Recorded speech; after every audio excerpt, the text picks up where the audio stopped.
I don't even know how to describe it even remotely appropriately. It's they look at us like we're from we're an alien coming in from a foreign planet trying to colonize their company. And it's there's a hostile reaction to it in a lot of places. And it leads me to believe that if I was a consultant, if I was an independent consultant, I would never get any work because Left would bring me in and say, I want to go agile. And I would just say to him, no, you don't.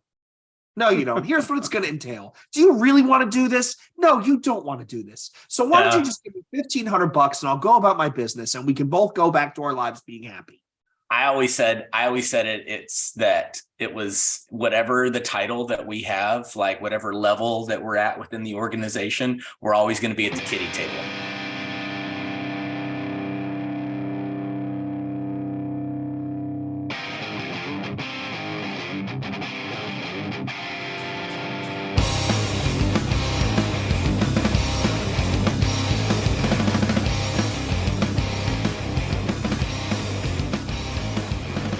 Nobody knows what we do, and that can feel very lonely, which is a great way to start this episode of the Agile Uprising podcast.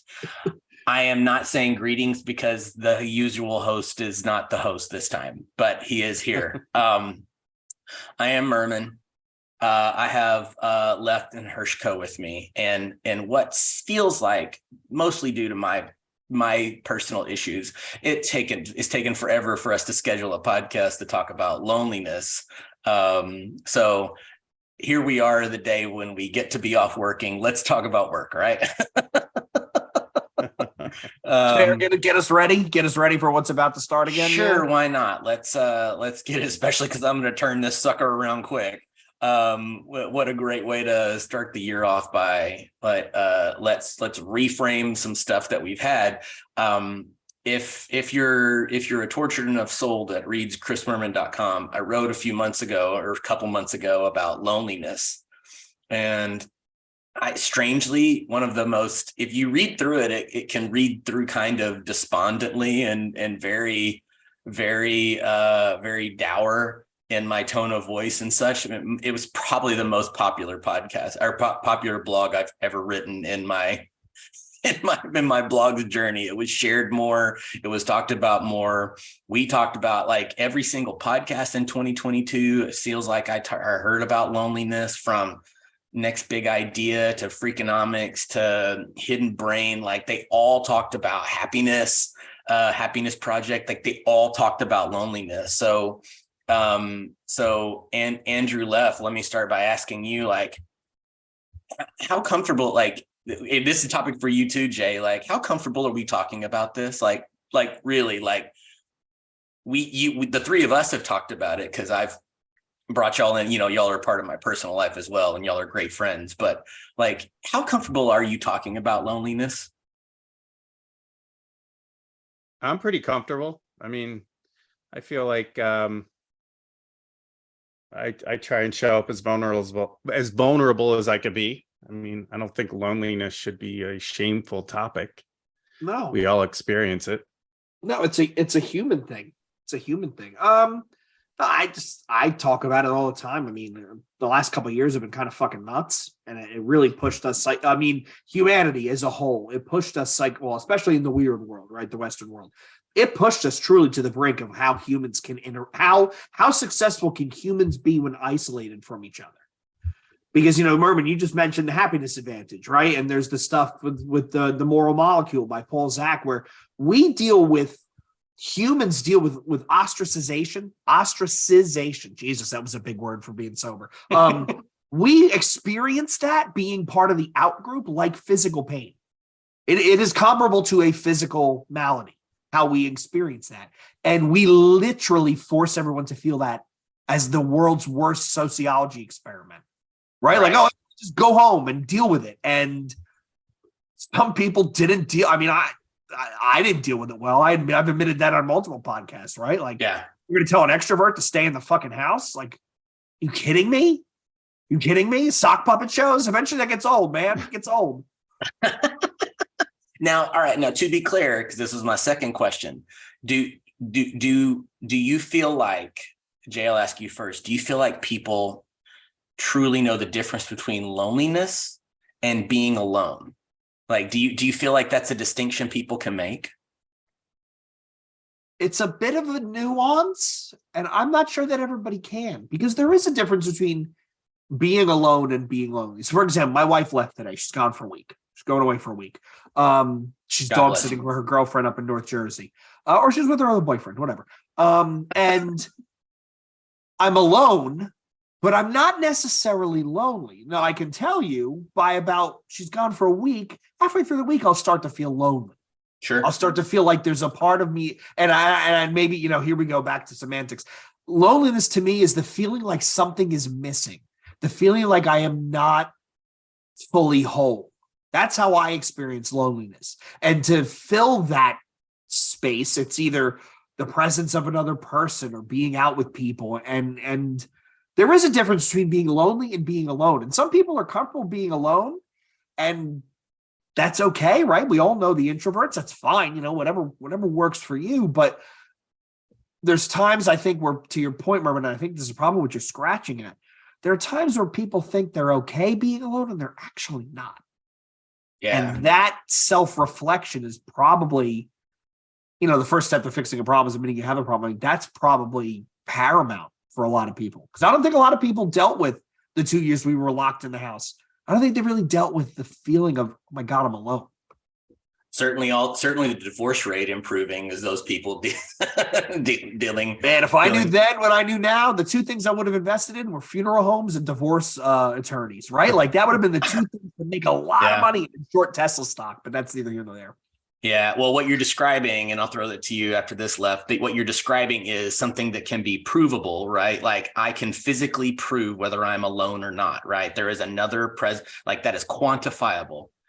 And yet the other one is something that's hard to quantify, right? Like, because it's a feel like that, like I've looked up all the definitions. I tried to compare the definition between being alone and loneliness, and every place I looked is the feeling of being alone, like the great, the being a room full of strangers and still feeling alone. Like that's how you describe loneliness. So like, maybe does that need to be changed? Does that definition? I'm not trying to pick a fight with Merriam-Webster, but Left, do you think that needs to be changed? Because I would almost argue that, to me, the definition of loneliness is the feeling of being without something, the feeling of incompleteness. And loneliness doesn't necessarily, to me at least, it's not necessarily solved by another person. It can be solved by an activity. So what do you think, Lev? Are we not defining loneliness in the right way? I think it's personal. I think everyone can define it in their own way.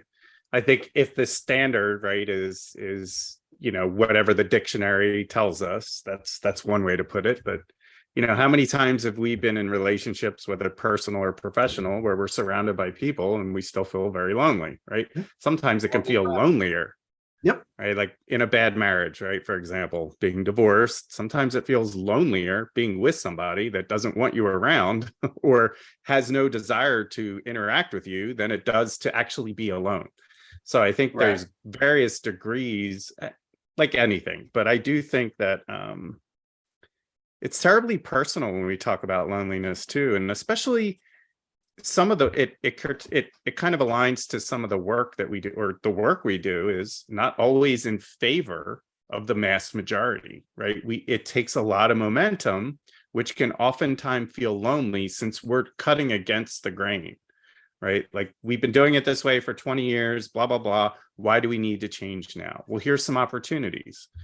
It often feels like a lonely effort to go that route because it isn't, you really are cutting against the grain. It's like mixing patterns, right? Like some people can wear plaids and stripes. Some people can't pull that off, right? It's kind of like walking down the street with purpose, right? Somebody that walks with purpose seems to be carrying themselves differently than somebody that is just kind of aimlessly wandering, right? You can almost feel the difference when they pass you. Yeah, I see personally, I don't think that I could pull off light colored light colored eyeglasses, but like what Jay's got with like the beard, and it kind of matches his beard. Like it's this really cool look. This is camouflage, man. When you look at the glasses, you don't look at the rest of the package. It's basically magic. It's distraction, right? I'm the world's fattest. What's his name? Who was the guy that used to hide shit all the time? Not Houdini, Chris, whatever it is, Chris Angel. Yeah. Oh yeah. Misdirection. But you're right though, Lef. I mean, there is that sense of being alone in a crowd. There's times when you're around people, but you don't feel like you're part of it. Yeah. And that's, I guess maybe Merman, people need to be more honest with themselves on how they really feel. Right? Yeah. The definition that I like the most is when it is said feeling sad and unhappy about being socially isolated, right? Like that goes back to you can be alone you can feel alone in a marriage, right? Or you can feel lonely in a crowd. When it used to be my favorite place to write was at a Starbucks, like in the morning rush, because there's this buzz of people coming in and out. None of them are interacting with you. And I've got, noise canceling headphones on just with whatever I'm listening to. And there's all this commotion and stuff. And yet nobody is interacting with you. That's a positive way to look at being isolated, because again, nobody's looking at me, talking to me, whatever. I'm mostly ignored. Right. And yet I never felt lonely there because I was part of something. Yeah. Right. And as I explored the top, that's when the blog post really kind of seemed to write itself. For those that have never heard me say, like, my writing process is basically, I think about a topic enough till the words just flow out of me and I can't type fast enough. Like that's what, like, feeling a part of something was, and the lack thereof, but Jay, before you jumped on, Lef and I were talking about, when you first jumped on about feeling like we're at the kiddie table in our work, like, doesn't matter what you title us, doesn't matter what, how I'm positioned in the organization. At some point in time, all of us, everybody listening to this podcast knows what it's like to have an idea thrown out there. You throw out the idea and crickets, or minimization of the idea, or you just don't get it, or maybe in that industry it worked but not in this. Like, yeah. When Lef and I were with SIQ, we heard that all the time. Well, that may work in insurance but not at banks, or that may work at financial institutions but not at telecommunications, or whatever, right? There's a million. You can minimize every single idea that I have because I just don't understand.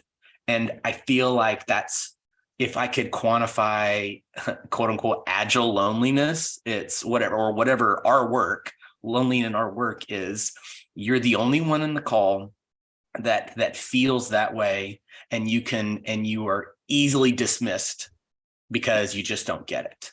You know what I mean? So, okay, last of the openers, and then we can really get into like how we can really tell what's going on. Cause I really wanted to talk about like how can you tell when someone's experiencing, what can we do about it, and how do we approach this in a way? Because I'd really actually like to make this action oriented as opposed to just morose kind of acknowledgement of the terrible things. Jay, you talked about how I'm whatever my superpower is I know how to share what I'm feeling in a way that makes me not want to seem like I want to hang myself. I don't know. I know how to share my feelings, and it's just what I do. So Lef, you go first this time. Do you feel like that in the last 3 years that we've just now discovered how bad loneliness is, or do you feel like it's gotten worse, or is it both, or neither?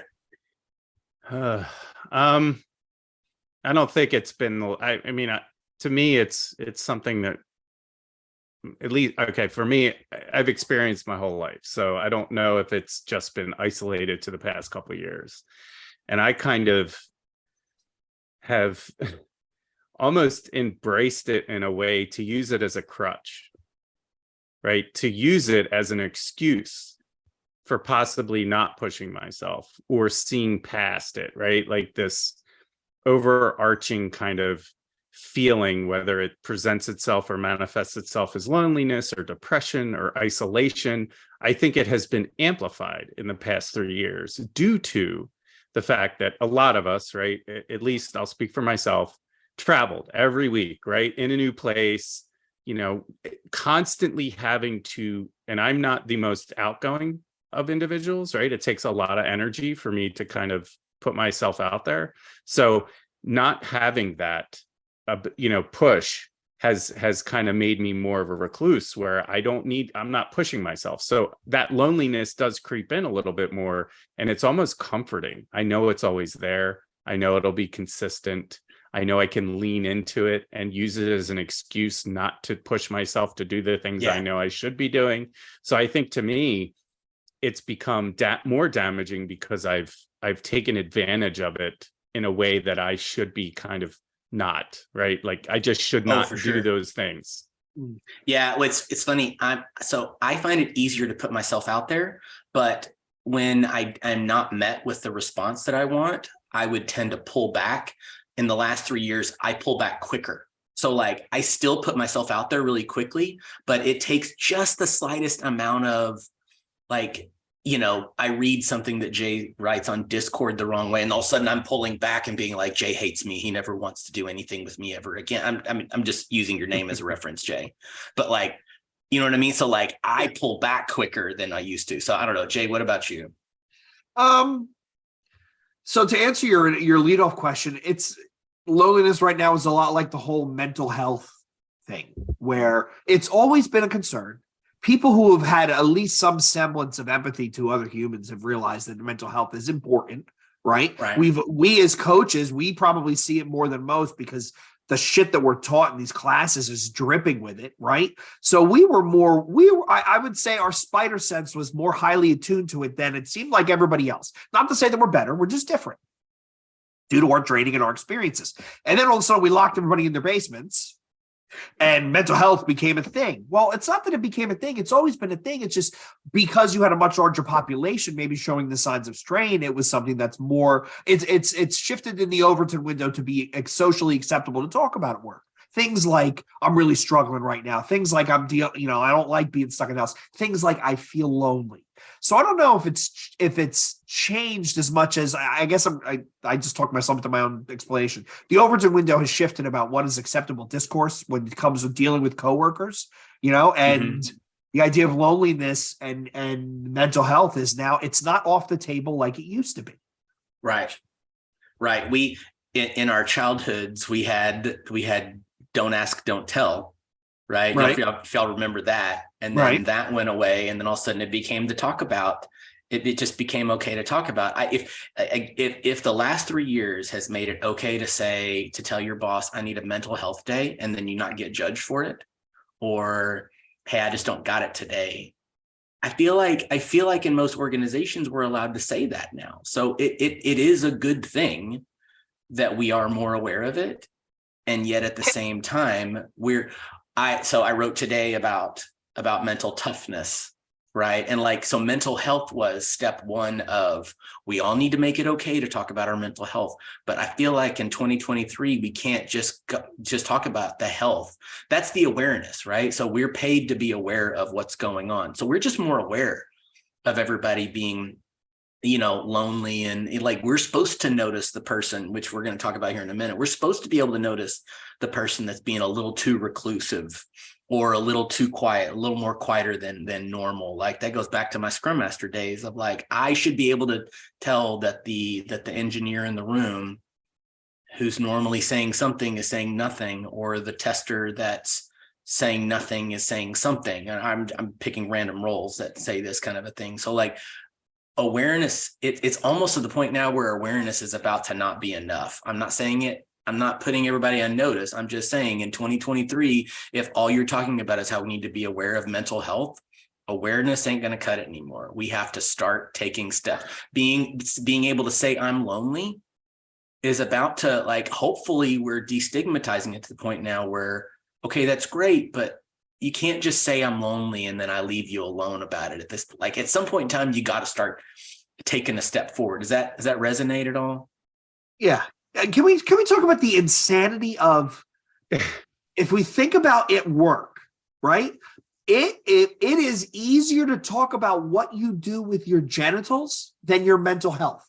It is more socially acceptable to talk about whom you're attracted to or what you want to do behind closed doors than, hey, you know what? I'm lonely and I feel kind of depressed and I'm anxious and I need someone to talk to. Can we think about us as humans, how fucking weird we are? Like we can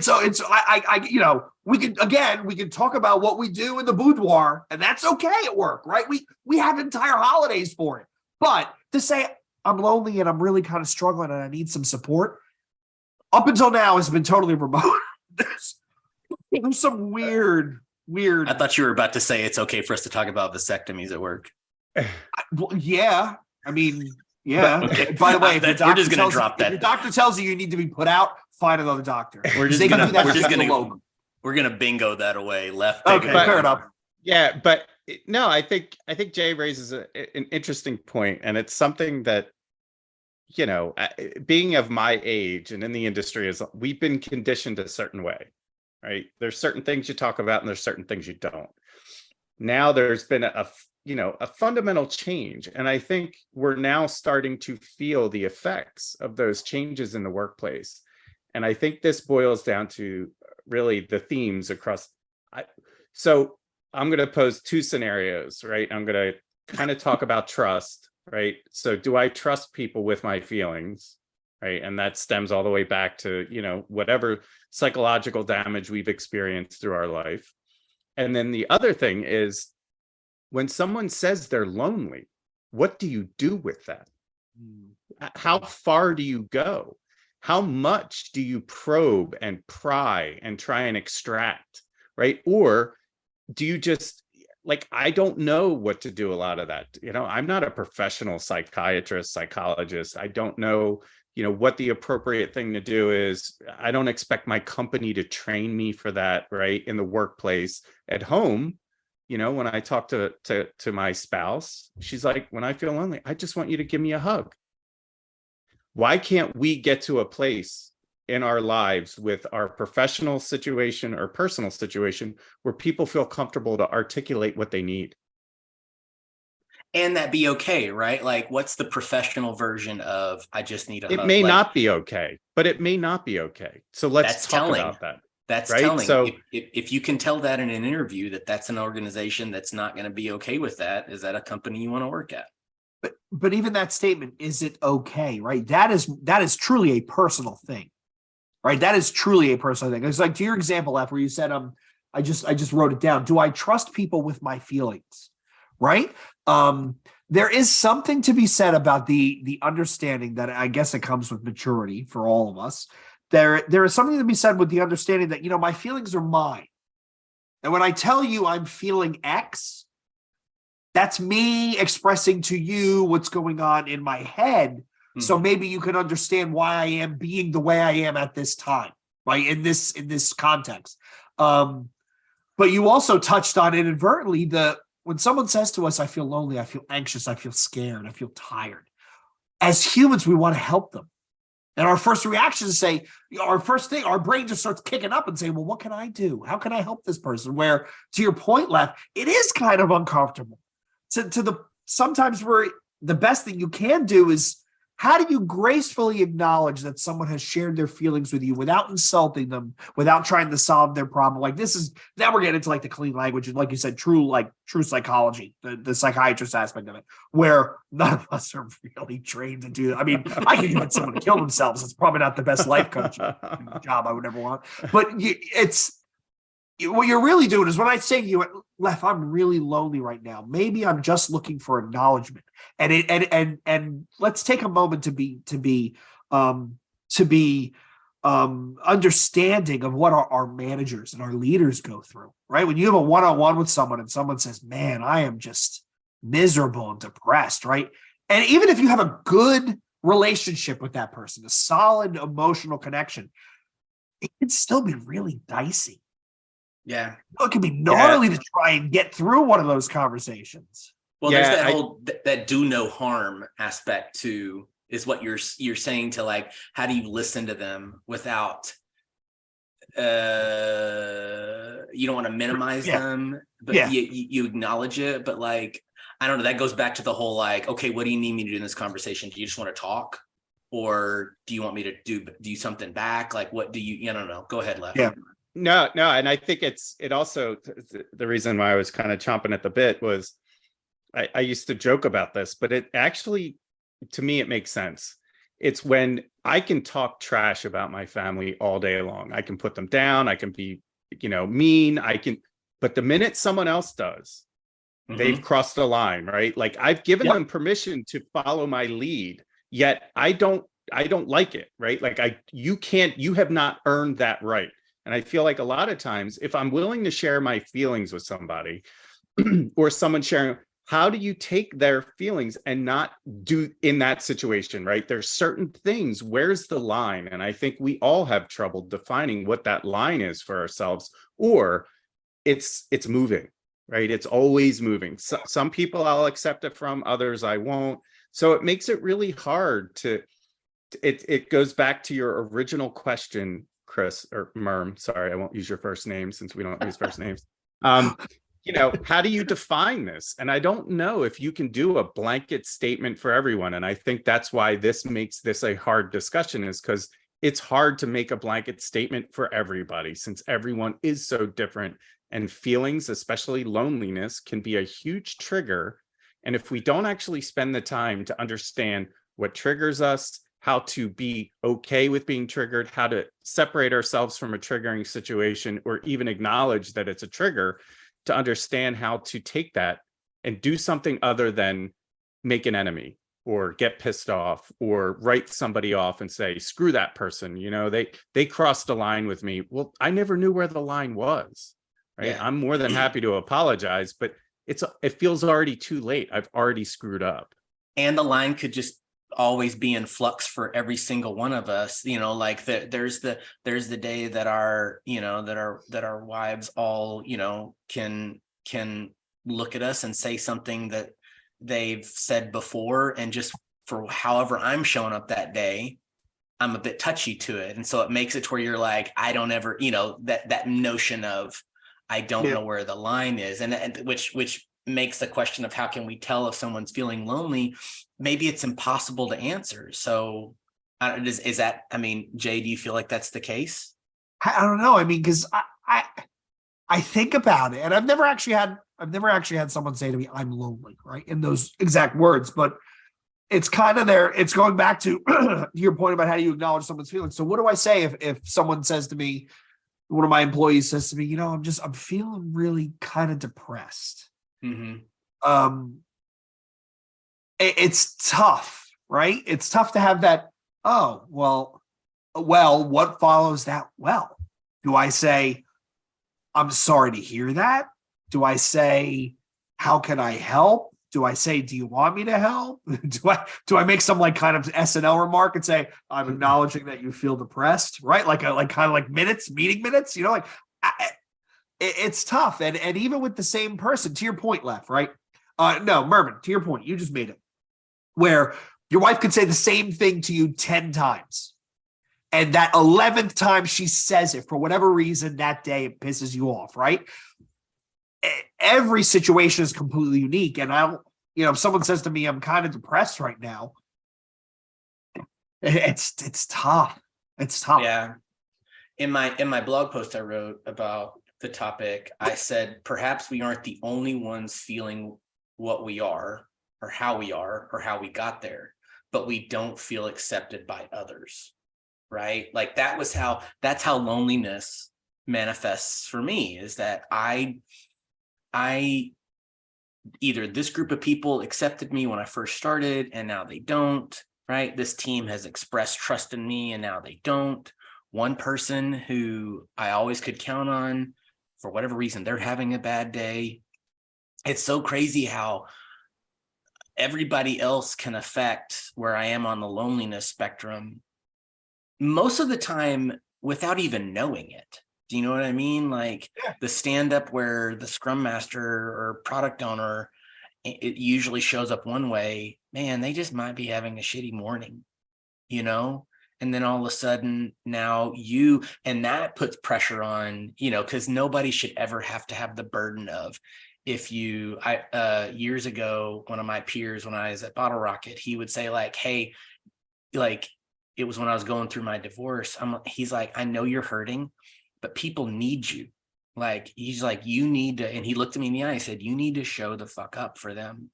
And at the time, I know where he was coming from, but looking back, I also could, if I had not accepted, received that well, it could be like the whole burden of everybody's psyche is dependent upon me and how I run a DSU. You know what I mean? Like, man, that's a lot of pressure to put on some, these stupid professional, not stupid, the athletes themselves aren't stupid, but the fact that we put all this pressure on one dude to make a shot or catch a ball or whatever, like, man, that's a lot of pressure to have,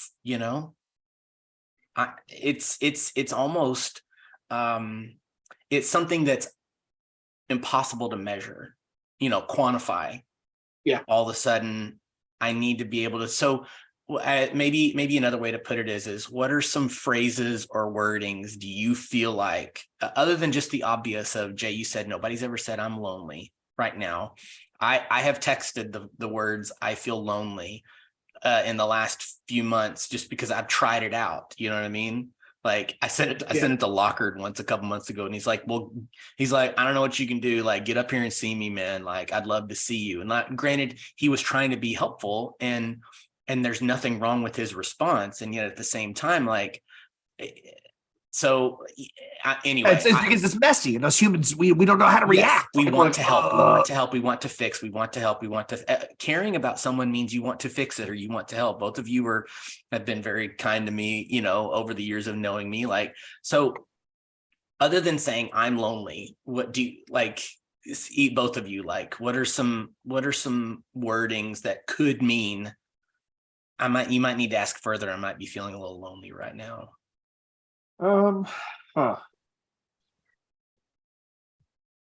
Like, even the phrase like I'm struggling right now could mean maybe it's not just lonely, like just feeling in an unhealthy state that might need a follow-up question. So if someone so when someone comes to you and says, I'm kind of struggling, they say, I'm kind of struggling right now. That's an opportunity to say, oh, well, let's talk more about that. Let's talk more about that. The problem is, and I do it, and I know we all do it, we do it inadvertently. Once the person tells you something that you feel like you can offer advice to fix, you flip over. That's what you start saying. Like, we're going to pick on Lockhart, right? Dude, I don't know what your problem is. Come visit me. Right? Like, I mean, if you texted me out of the blue and said I'm lonely, I myself would come back with some wise ass comment. That might be more geographic location than where we grew up, but that's, but I guess the advice for anybody listening is that, sometimes people just want to talk. They just want to talk, and they don't want you to solve for it. They just want to talk. And I guess that true empathy, and which is the hardest human emotion to expend, it's draining on both parties. The hardest thing to do is try to figure out if Leff is my employee, when does he just want to just talk and vent, or when is he looking to help me solve a problem? When am I looking? When does he really want my help? And I do this to every boss I've ever had. There's times where I'll just say, "Look, I'm just going to rant right now. I don't want you to help me fix this, but I got to get this off my chest." And then I turn into liar. Like, it all just comes out like insanity, right? But that's I guess for everybody listening, right? When you're just, I guess the hint would be, if you want to just vent and just get it off your chest, tell that to someone before you start doing it. And we always can't do that, but just to give them a little bit of space to say, I'm just going to vent right now, man. My wife hates me. My cat is sick. My dog is pregnant. I'm fatter than I've ever been. My hair is going the way of the dodo. Like I just want to vent. I don't want, you could help me fix probably most of those things, right? But yeah. You actually, you have that ability, and I don't think most people do. I don't think most people have the ability to say, I'm going to talk, and I don't need you to do anything. I just need you to listen. Like the amount of like, just the fact that we could give people that dignity of, I don't need you to fix anything. Now it's like, if it's like, I do need you to fix something, you don't need to tell people that, because naturally people want to do that. If you just could say, can I just vent for about, 180 seconds? Like, could I just do that? And then we could talk about whatever we want to do afterwards, kind of a thing. Like you're right. That is a big deal. Like, it's hard, but so I am part of a match pair, salt and pepper shakers. There's another person who's running the transformation with me, and she is 10,000 times more talented. She has more talent in their pinky nail than I have, right? And there are times where we'll call each other up and say, look, I just want to vent. Give me a minute. I'm just going to get this out. And you get it out and you feel better. And when I'm on the receiving end, I feel better that I helped her feel better, right? Because she vented to me. And then sometimes the conversation picks back up with, oh, so what do we do with these feelings we just talked about? Or sometimes it's just, okay, moving along. Yeah. So what are some other things that you've heard people say before that maybe could be considered a type of loneliness? I mean, I guess I'm struggling with separating loneliness from depression a bit. So well, maybe it's all the same. It could be, and it could be. People, I've had a lot of people. I don't feel like getting out of bed. Right? Like I don't want to. I don't want to do anything today. I just want to be by myself, or whatever. It could just be super hard to get somebody out the door, or there's just this resistance to doing anything. There's just no motivation. You could feel it, right? And that it pollutes the water in a way that makes you almost, you can become resentful, you can become fatigued, you can become just, I don't want to interact with them anymore. And it's interesting, not to bring it back, but something that Jay said that I wholeheartedly believe. We want to fix things, right? And not everything needs a fix. Going back to, I just want to vent.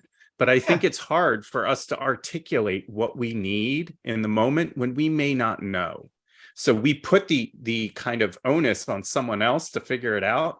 And then we become resentful for them trying, right? Like, don't fuck with my feelings. Don't do that. Don't, you don't have permit. And it's a double-edged sword, right? It's impossible when you're in a certain mind frame. And I think that's also part, like, what is going on when you feel lonely? What would make you feel better? Or do you just want to feel the way you're feeling, right? And you just want to be miserable. I excuse me, at home, I might be like, I've had a really rough day at work.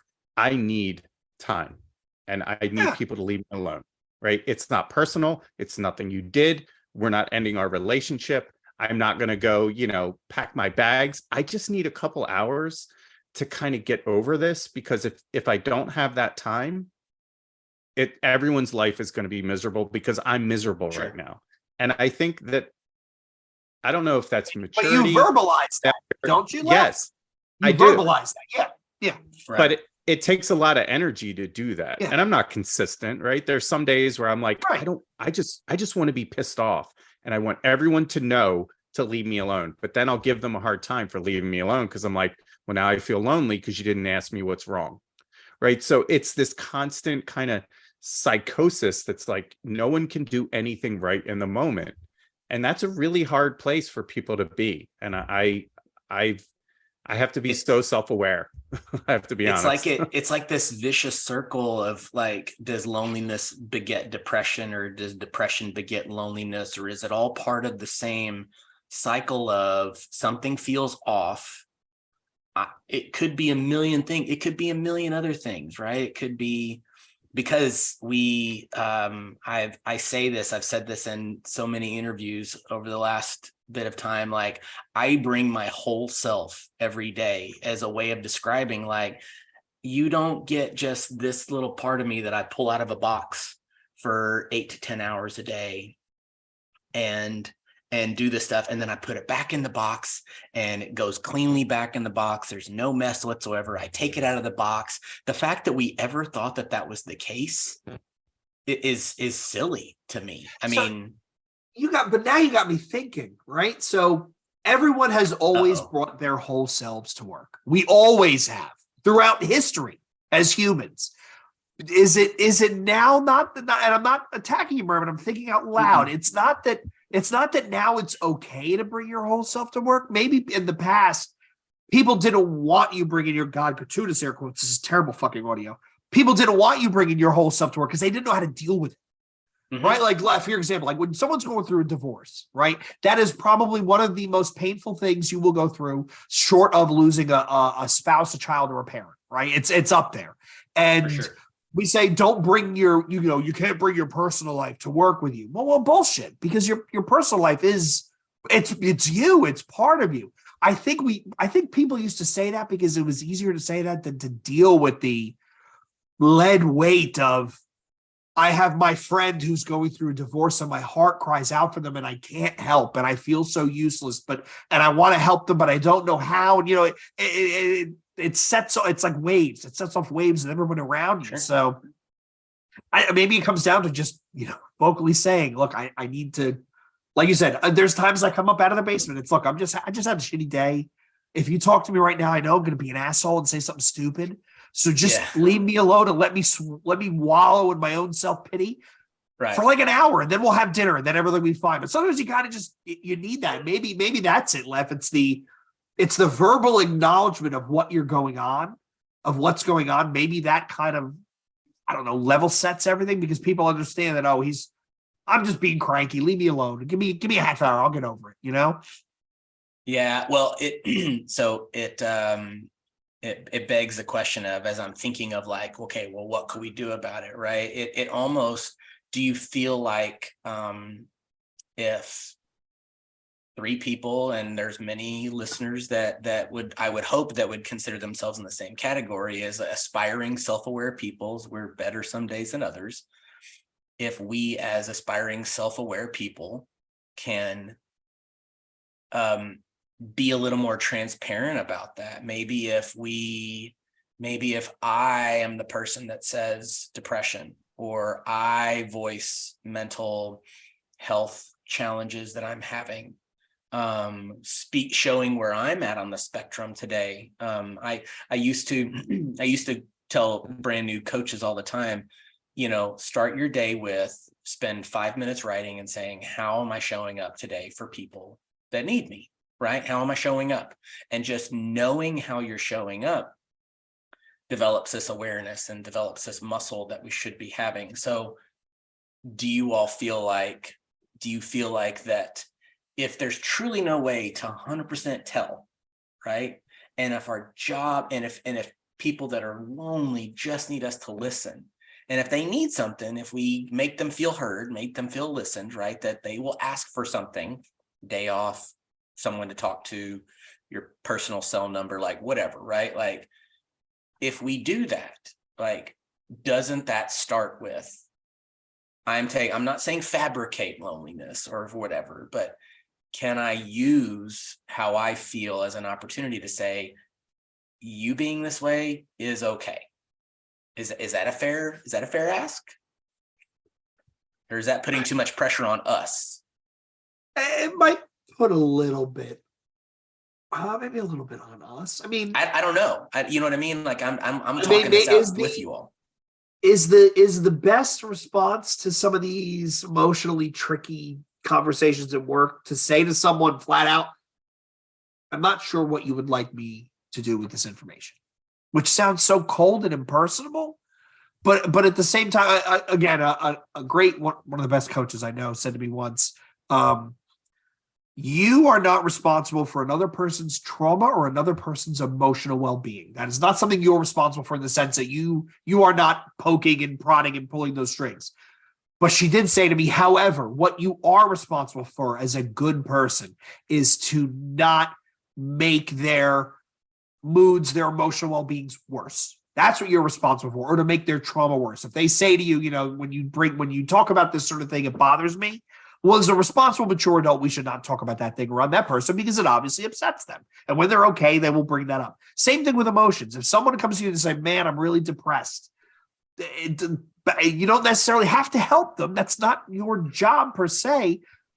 But as a good person, you shouldn't try and make that worse. So what do I mean by don't make that worse? Well, don't dogpile on and say something like, which most of us would never say, but you'll get over it.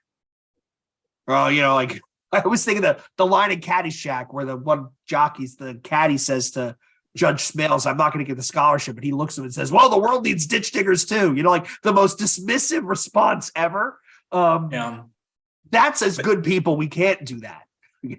Yeah, I think you ended up getting to where I was gonna tag on to what you were saying, which is like the true crime in this, the true crime for us as leaders or just as people, right, is again going back to that whole do no harm thing. Is like, once you know something's wrong, what are you going to do about it? Like, what do you do with it? Now, maybe you don't have to do something about it, but what are you doing with this information, right? I always tell the story of someone on a team confessing to me that they had tried to commit suicide the night before. I don't know how hard it was that they tried, but I know they tried because they showed me. And I was like, but the moment now, if I'd have just said, you'll get over it, right? Now that's what basically what you're saying, Jay. And I know you wouldn't do that in any situation either. It would just be like, rub some dirt on it, right? Like that's not it. Right. But so I'm just like, okay, well, let's go talk to let's go talk to HR, because I'm not prepared to handle this, nor are they. So for the record, don't just talk to them. Do you have a pastor? Do you have a shrink? Do you have a whatever? Yeah. Do you have someone to talk to? Right. Does that sort of person need to be me? Okay, if that's the case, well, here's what I can do up to these boundaries and these limits. I can't fix anything, but I'm happy to listen, sort of thing. It's like, when what do you do about it? I mean, Lef, would you word it another way? I don't know if I'd word it another way, but I also think this is just such, I mean, relationships, personal or professional, are hard. And just like in your personal life, you need to work at them. And it takes all the parties involved to continue to work and understand that, what kind of the stickiness of it all, right? So I don't like to be addressed a certain way. I don't like to, I don't like people to lie to me. I accept all feedback. I don't always like it, but I appreciate when someone feels compelled to share something with me. Now, there are also times where I become defensive and I'm like, well, no, it's because of this. So how do we kind of deal with that friction of talking and knowing that I'm not trying to fix you, you're not trying to fix me, I'm listening. How better can I show up? And with whether it's, I even hate using some of these terms, like powerful questions. Well, how can I be there for you? How can I help? Is there something more I could be doing to support you? What more support from me can I provide?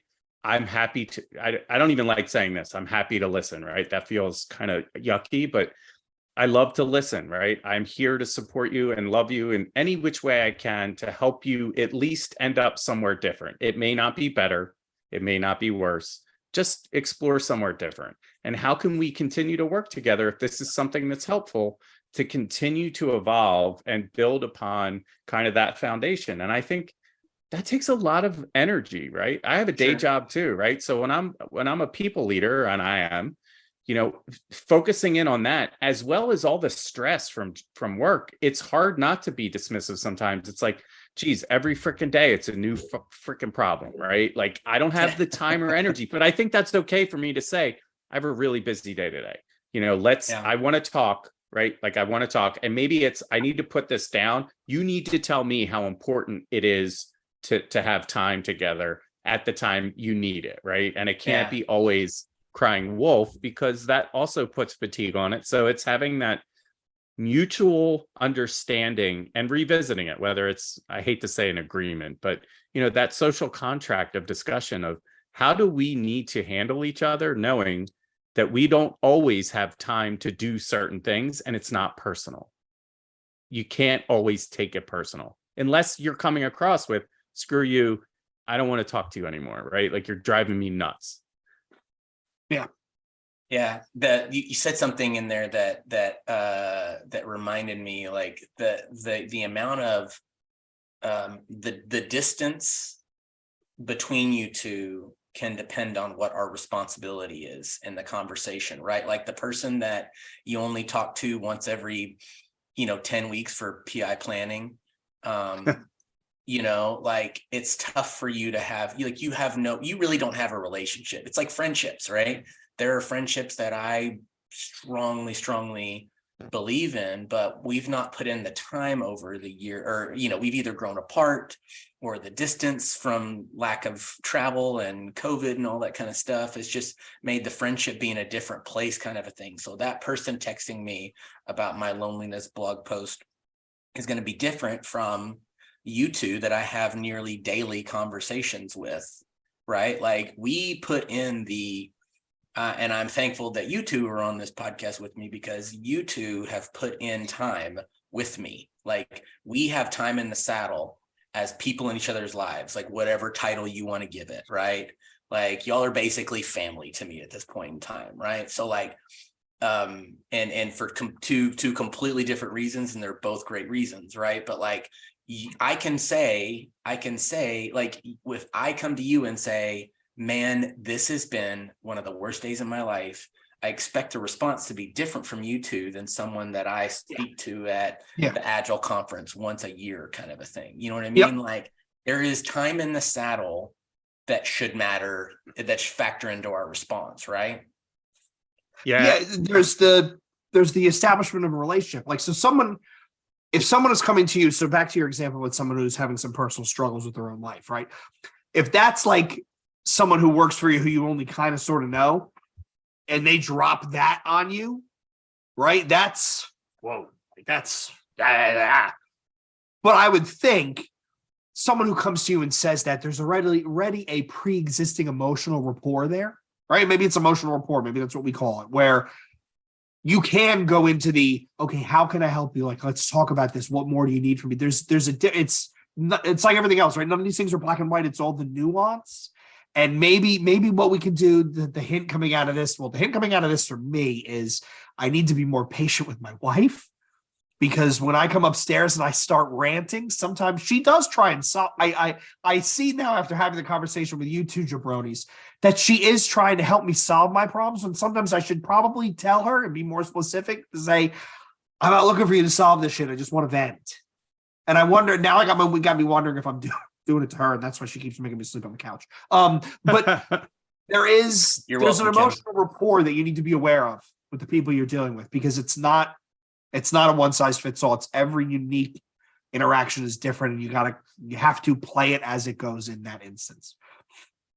Yeah, you're Jay, I love how you phrase that. And I think one of the things that both of you were talking about that kind of sparked this thought in me is like, just coming off the holidays too, sending out holiday cards, right? So let's use this scenario. Let's say you send out 100 holiday cards every year. You send these holiday cards and you get like 2 in return.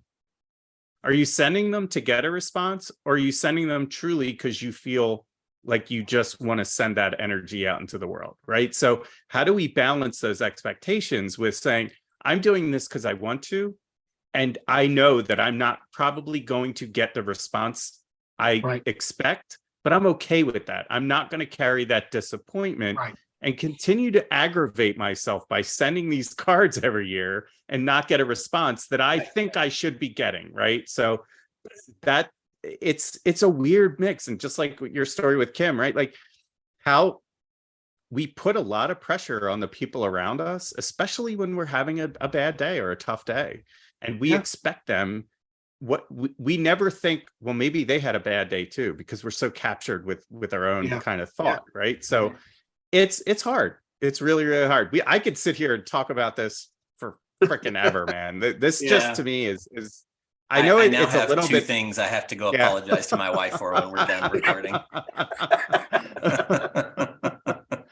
But I really do hope that, I think my desire of kind of talking about this is people take the time to put the work in and put the work and really understand that every day shouldn't feel like work, but some days it does with the people around you, whether it's at work or personal.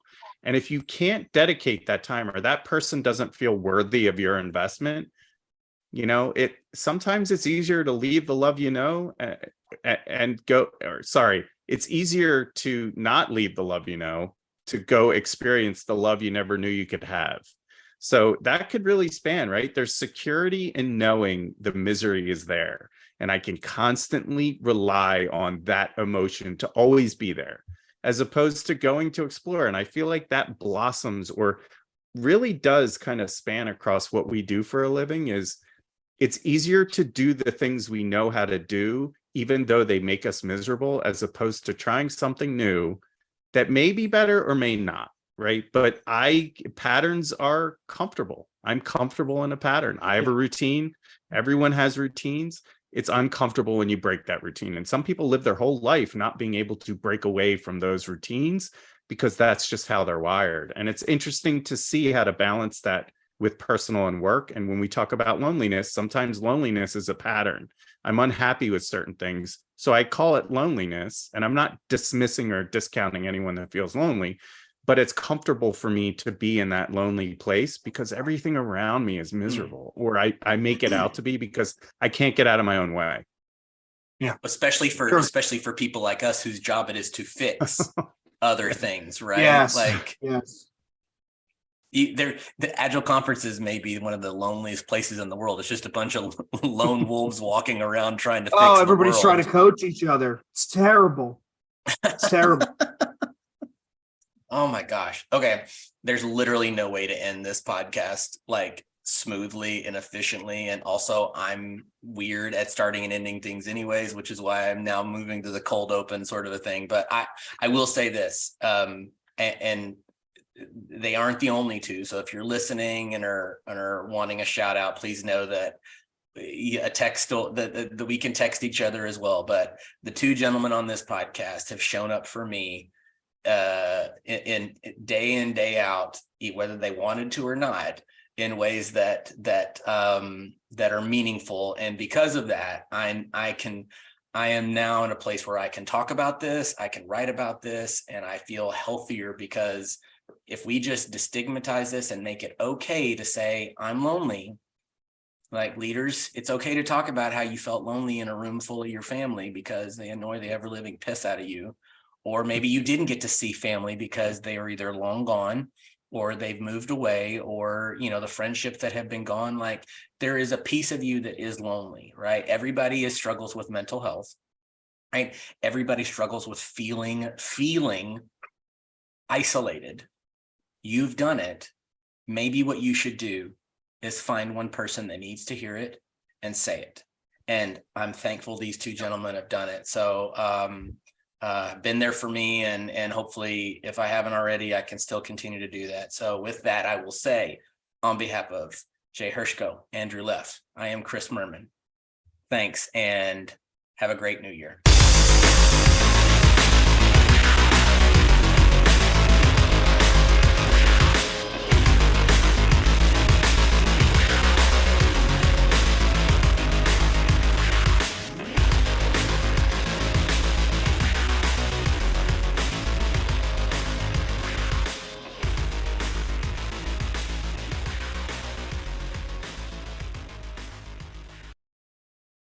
Texting privacy policy and terms and conditions posted at textplan.us. Texting enrolls for recurring automated text marketing messages. Message and data rates may apply. Reply stop to opt out. The pandemic has been hard on all our kids. New studies show more than 1 in 3 children who started school in the pandemic now need intensive reading help. That's right. Millions of kids in kindergarten through 3rd grade in the United States cannot read at grade level. Here's the good news. Your child can be reading in just 30 days, guaranteed, with Hooked on Phonics. Even if your child has been struggling, Hooked on Phonics will teach your child to read in just 30 days, guaranteed. And right now, you can get started for just $1. Text the word GRADE to 323232 right now. Hooked on Phonics is highly effective and incredibly fun, and everything can be done right from home and in less than 20 minutes a day. For more than 30 years, Hooked on Phonics has been the proven learn-to-read program that kids love to use. Text GRADE to 323232 and teach your child to read in just 30 days, guaranteed. Text GRADE to 323232 right now and get started for just $1. Text GRADE to 323232 now. Text GRADE to 323232.